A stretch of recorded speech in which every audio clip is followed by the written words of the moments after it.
I'm a big fan of clicky things. My keyboard is clicky. My camera is clicky. My dogs are clicky. Most importantly, I like my controllers clicky. I like that tactile feel when I'm playing a game. I want each press to be deliberate and satisfying. With keyboards, you have different types of switches. You have linear and tactile switches. I actually like linear switches for typing because there's a lot of buttons that you gotta press, so it's a much smoother typing experience. For gaming, though, I like tactile or clicky switches. That way, I know when the button is being pressed and when an action should be happening on screen. There is no room for misinputs. But unfortunately, I can't always play video games with a controller that uses keyboard switches. Most regular controllers that have all of the buttons you need for 3D games, like analog sticks and stuff, they usually use membrane buttons. These little pieces of rubber that sit under the buttons. When this rubber makes contact with the board, it finishes the circuit and the button then gets pressed. It feels squishy because it's literally rubber being squished. And this is exactly how the new Nintendo Switch 2 Pro controller works. And honestly, it's a pretty great controller, one of the best first-party controllers that exists. But I don't want to give them too much credit because it doesn't come with the console. It's an $85 add-on. But I think it's a pretty necessary add-on. Playing with the Joy-Con kind of sucks sometimes. I actually like the old Switch 1 Pro controller. I just didn't like the D-pad. This new controller puts the D-pad in the same place, but it somehow fixes the misinputs that used to happen with the old controller. The old Pro controller had sticks that would grind against the stick gate, causing this white powder to accumulate. It would rub off the plastic. This new one doesn't do that. It's designed not to rub against the stick gate. The rubbing happens on the inside against this soft rubber track. It's a neat solution. On the new Pro controller, there's also extra buttons on the back that I don't really care much for. What I really didn't like about the Switch 1 Pro controller were the mushy buttons. I have a video from many years ago where I took that controller and made it clicky. And that controller still holds up. I'm actually very proud about how that mod turned out because I used that controller a lot. This new Pro controller has the exact same feeling mushy buttons when you get it right out of the box. And they're okay. But I decided to do the exact same mod. So now I have...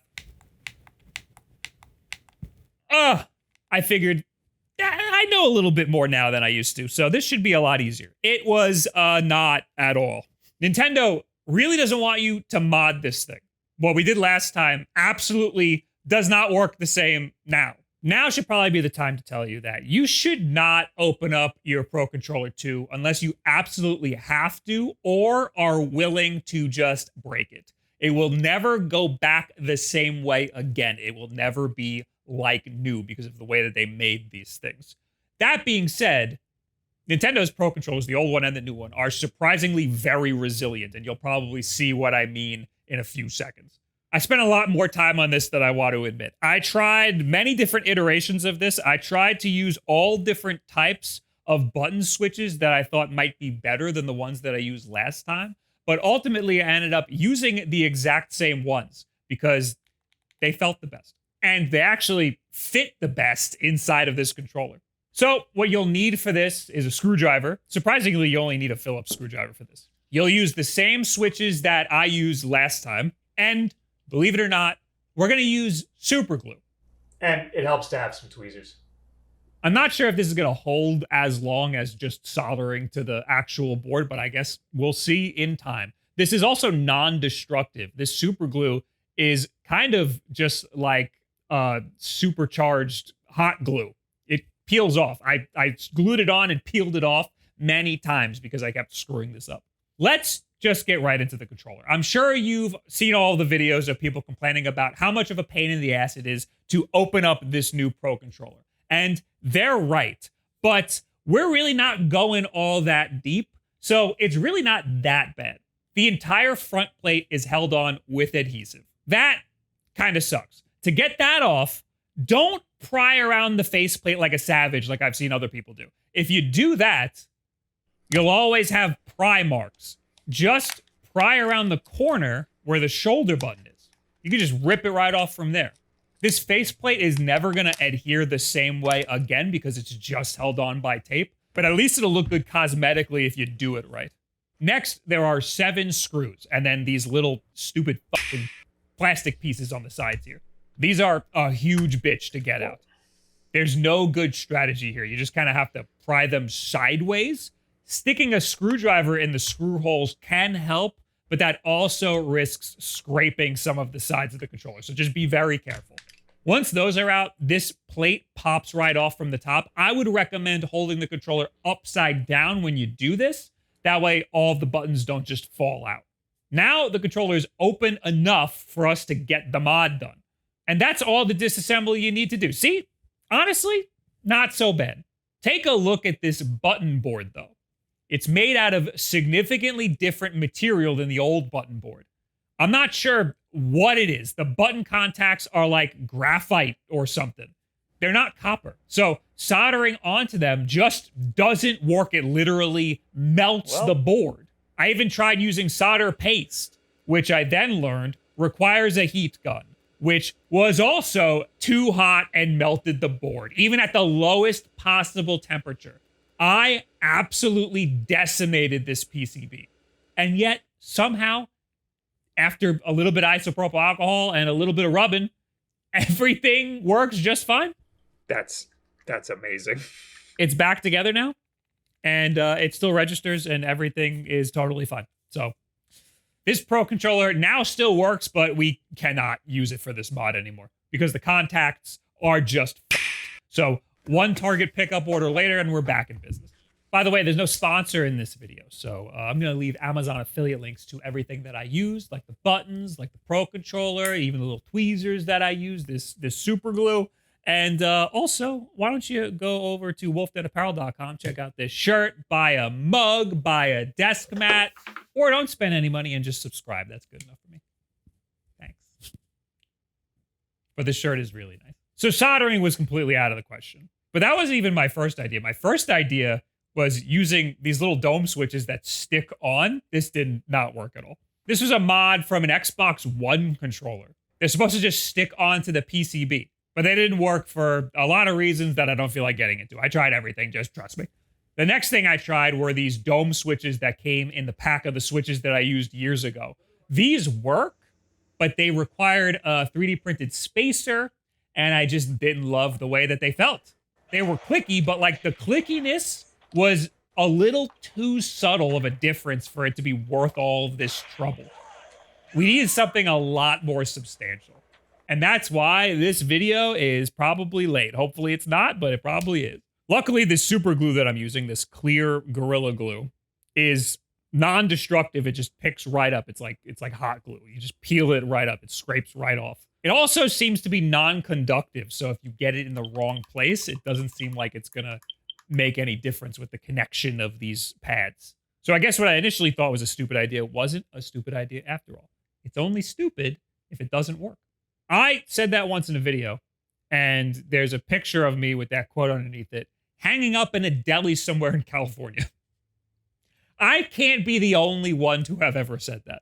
So the way these PCBs work is there's a conductive pad, and it looks kind of like 2 C's that are intertwined with each other like this. And when you press down on the button, they press down in the middle, and it connects, it bridges these 2 pieces of the C.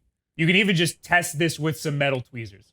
So what we're going to do is we're going to take these tactile switches and we're going to orientate them on some angle so that the 2 contacts ends up touching the 2 different C's. Does that make sense? The little metal feet on the bottom have to touch 2 different C's. So you got this C and you got this C. One contact has to touch this C. One contact has to touch this C, okay? And it doesn't matter in which direction these switches are facing as long as they are in the direct center. That way, when you're pressing down, it's always hitting the direct center. We're going to do this a little bit like brain surgery. Keep this controller connected to a switch 2 and keep everything on. And use the controller input tester that's on the switch 2. And test it to make sure that these switches are in the right spot. I would do this before and after you lay down the glue. In fact, I was doing this while the glue was drying too, just to make sure that things weren't moving when it dried, because My Y button was such a pain in the ass the whole time. We're going to apply the absolute tiniest dab of super glue to each contact. Be very careful not to get the super glue under the switch or on top of the switch. This clear glue is also good because regular super glue sometimes covers the surrounding area in like a white residue, and this did not. Once the glue is down, you do have a few seconds to reposition the switch. And again, make sure that the switch is dead center in the middle and continue to test the switch to make sure that it's still making the connection. Repeat this for each of the 4 pads. This glue does dry pretty quick. I would wait a couple of hours, if not overnight, to make sure that it's completely dry before you put everything back together again. I did this and the Y button still didn't work, so I reapplied the glue to that, and I kept coming back every hour or so and checking to make sure that it was still working while it was drying. So that took maybe about 4 hours. So on the last Pro Controller, I used the same switches, and some of the buttons were a little too tall. Some of the buttons were a little too short. So I needed like a spacer for one. I needed to drill some holes in the other one. This didn't require any spacers or anything. All of the buttons reach perfectly fine and they all feel perfect. It's kind of amazing how that worked. I spent so long trying to make a 3D printed spacer for the old dome switches I was going to use. So that was a massive waste of time. Honestly, the worst part about taking this controller apart is putting it back together. This one little piece right here is just such an absolute bitch. It connects from the bottom first, but then you have these 2 little prongs that you have to fit perfectly in. You just got to kind of wiggle it until everything fits right and then snaps together. I'd recommend doing all this upside down so that the buttons don't fall out. When I was trying this with the dome switches, I tried to keep the membrane in there. That's part of why it didn't feel so good. So the membrane's out. You could throw this out. We don't need this anymore. We're totally fine without it. Once that's together, you can now test the buttons and make sure that everything feels good.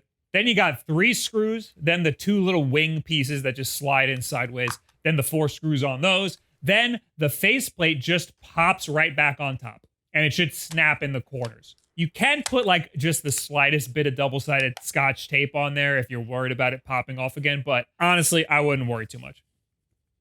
Nothing. It's good. And now, finally, we have a significantly less mushy, much clickier Switch 2 Pro Controller.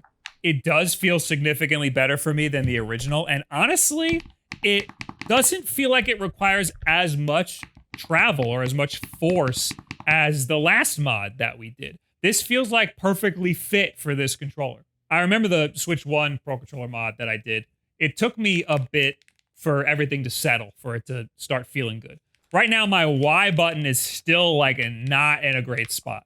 It's registering presses like 75% of the time. That's not that good. Hopefully, with a lot of use, it will eventually just fall into place and everything will work good. Or I'll have to reapply the glue for the 17th time again.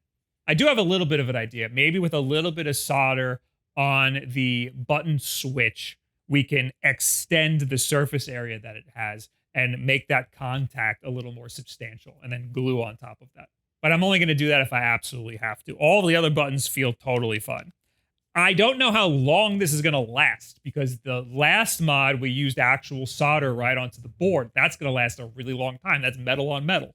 This is super glue. So, I mean, it is wedged in there pretty good. So it should last a decent amount of time. But only time will tell. You could probably do something very similar with the D-pad. That was one of the biggest suggestions from the last video, was why didn't you just do the D-pad as well? This was such a huge pain in the ass to figure out.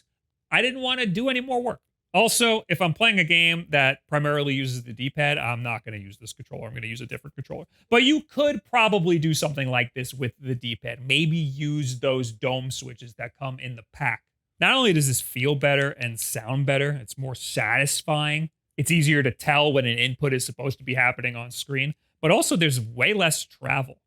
It's pretty much a hair trigger on each one of these buttons. I like this so much better. Anyway, what do you guys think about the Switch 2 Pro Controller, and what do you think about making it clickier? Is this worth all the trouble? I mean, the biggest trouble was figuring out how to do it. Now that we know how to do it, it really shouldn't be that bad. Leave it in the comments below, at me on Twitter, any and all this other social media garbage. Thank you to our sponsor, me. Buy a shirt.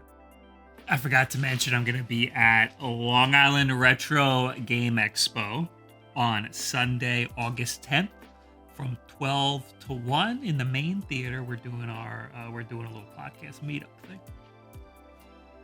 Most important thing you can do to help support this channel is just subscribe right here. Thank you so much. I appreciate that. And share this video with a friend who is good with their hands. And maybe you can convince them to do this to 2 Pro Controllers. Thank you very much. Bye.